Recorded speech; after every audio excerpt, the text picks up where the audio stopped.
Spicy ആയിട്ടുള്ള കറികളൊക്കെ ഇഷ്ടപ്പെടുന്നവർക്ക് ട്രൈ ചെയ്യാൻ പറ്റിയൊരു പെട്ടെന്ന് തന്നെ ഉണ്ടാക്കാൻ പറ്റിയ ഒരു മീൻ കറിയുടെ റെസിപ്പിയാണ്. അതുകൊണ്ട് എല്ലാവരും ഈ കറി ഉണ്ടാക്കുന്നത് എങ്ങനെയാണെന്ന് നോക്കിക്കോ. നല്ല അടിപൊളി ടേസ്റ്റാണ്. അത് മാത്രമല്ല ഷാപ്പിലെ കറി എന്നൊക്കെ ആൾക്കാർ പറയാൻ കേട്ടിട്ടുണ്ട്. അത് ഷാപ്പിലെ കറി എന്ന് പറയാൻ കാരണം തന്നെ അതിന് എരിവും പുളിയും ഉപ്പൊക്കെ കൂടി നിൽക്കണോണ്ടായിരിക്കും. ഞാൻ യൂട്യൂബിലും പലതിൽ സെർച്ച് ചെയ്ത് ഞാൻ ഉണ്ടാക്കി നോക്കിയിട്ടുണ്ട്. അതിൻ്റെ നല്ല അടിപൊളി ഒരു റെസിപ്പി, ആ റെസിപ്പിയുടെ വീഡിയോ ഞാൻ അടുത്ത് തന്നെ ഇടാം കേട്ടോ.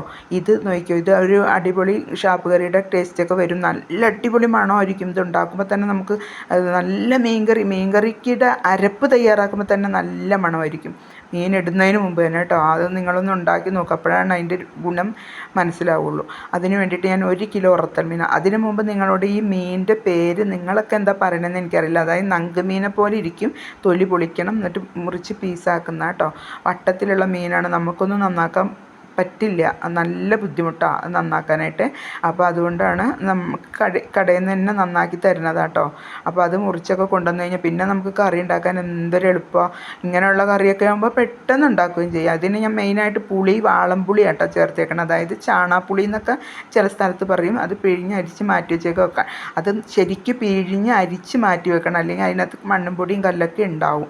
അപ്പോൾ അതുകൊണ്ടത് എപ്പോഴും അതെടുക്കുമ്പോൾ നമ്മൾ നല്ലപോലെ നോക്കി വേണം എടുക്കാനായിട്ട് കേട്ടോ. അതിലേക്ക് 10-20 കുഞ്ഞുള്ളി, പിന്നെ ഒരു മീഡിയം സൈസ് സവാള, പിന്നെ ആവശ്യത്തിന് 2-3 കറിവേപ്പില, ഒരു തണ്ട് കറിവേപ്പില, പിന്നെ ഒരു കഷ്ണം ഇഞ്ചിയും കൂടി, 2 ടേബിൾ സ്പൂൺ വെളിച്ചെണ്ണയാണ് ഞാൻ ഒഴിച്ചേക്കണം. അതിനകത്തിട്ട് നല്ലോണം എടുത്ത് ഇളക്കി മറിച്ചതിന് ശേഷം അതിലേക്ക് 2 ടേബിൾ സ്പൂൺ മല്ലിപ്പൊടി, 1 ടീസ്പൂൺ കാശ്മീരി മുളക് പൊടി, 1/2 ടീസ്പൂൺ മഞ്ഞൾപ്പൊടി, 1/2 ടീസ്പൂൺ കുരുമുളക് പൊടി, ഇതും കൂടി ഇട്ടിട്ട് നല്ലോണം മയത്തിൽ അരച്ച് കൊണ്ടുവരും. പിന്നെ ചട്ടി അടുപ്പത്ത് വെക്കുക, 1 സ്പൂൺ ഉലുവ ചേർക്കുക, 1 തണ്ട് വേപ്പിലയും കൂടി ഇടുക, പച്ചമുളക് 3 എടുത്ത് വെച്ചിട്ടുണ്ടായിരുന്നു അത് കീറിയിട്ടു. അതൊന്ന് മൊരിഞ്ഞ് വരുമ്പോഴത്തേക്കും നമ്മൾ തയ്യാറാക്കി വെച്ചിരിക്കുന്ന അരപ്പുണ്ടല്ലോ, ആ അരപ്പിന് നല്ല മണം കേട്ടോ. കുരുമുളകിൻ്റെയും നല്ല അടിപൊളി മണം, നല്ല മീൻകറിയുടെ ടേസ്റ്റ് ഇപ്പം തന്നെ ആ കറിക്കുണ്ട്. മീൻ ഇടുന്നതിന് മുമ്പ് തന്നെ നല്ല ടേസ്റ്റ്. ഇതിപ്പോൾ ചില ആളുകൾ മീനില്ലാതെ മീൻപുളി ഉണ്ടാക്കാറുണ്ട്. ഇങ്ങനത്തെ ഒരു മീൻപുളി ഉണ്ടാക്കിയാലുണ്ടല്ലോ അടിപൊളി ടേസ്റ്റാണ്. നമുക്ക് മീനപ്പോൾ ഇതിൽ ചേർത്തില്ലെങ്കിൽ ചിലവർക്ക് വറുത്ത് കഴിക്കുന്ന ഇഷ്ടമുള്ളവർ എന്ത് ചെയ്യും, ഇങ്ങനെ മീൻപുളി തയ്യാറാക്കിയിട്ട് നമുക്ക് മീൻ വറുത്ത് അതിൻ്റെ കൂടെ കഴിക്കാം കേട്ടോ. മീൻ പൊരിച്ച് കഴിക്കുന്ന ആൾക്കാർക്ക് അങ്ങനെ ചെയ്യാം. കറിയിലിടാൻ ഇല്ലാത്തവർക്ക് ഇതുപോലെ ചെയ്ത് കഴിക്കാൻ പറ്റും കേട്ടോ. ഇതുപോലെ മീൻപുളി തയ്യാറാക്കിയതിന് ശേഷം ഈ മീൻ അരപ്പിൽ ഇടാൻ പോകുന്ന മീനെടുത്ത് നമുക്ക് മസാലയൊക്കെ തേച്ച് വറുത്തെടുക്കണം. എന്നിട്ട് മീൻപുളി ചോറിലൊഴിക്കുക, മീൻ വറുത്തത് കഴിക്കുക. നല്ല അടിപൊളി ടേസ്റ്റ് ആയിരിക്കും അതും.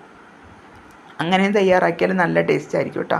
അപ്പോൾ അതിൽ ഞാനൊന്ന് തിളച്ച് വരുമ്പോഴത്തേക്കും നല്ലോണം തിളച്ച് നല്ല മറിയണം കേട്ടോ. തിളച്ച് വരുമ്പോഴത്തേക്കും സ്ലോവിലാക്കണം സ്റ്റവ്.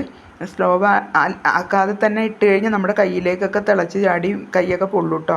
അപ്പോൾ എപ്പോഴും നമ്മൾ മീനിടാൻ നേരത്ത് സ്റ്റവ് സ്ലോവിലാക്കണം, എന്നിട്ട് വേണം മീനിടാനായിട്ട്. എന്നിട്ട് മീനിട്ട് തിളച്ച് നല്ലോണം കുറുകി വരുമ്പോഴത്തേക്കും നമ്മുടെ കറിക്കൊക്കെ നല്ല അടിപൊളി മണവും രുചിയായിരിക്കും. അതുമാത്രമല്ല കുരുമുളകിൻ്റെ മണവും എരിവും ഉപ്പും പുളിയൊക്കെ മുന്നിട്ട് നിൽക്കും. മറ്റേ ചാണാപ്പുളിയാണല്ലോ ഇട്ടേക്കണേ. അപ്പം അതുകൊണ്ട് കറിയൊക്കെ നല്ലോണം വറ്റി എണ്ണയൊക്കെ തെളിഞ്ഞ് എല്ലാവരും ഉണ്ടാക്കി നോക്കണം.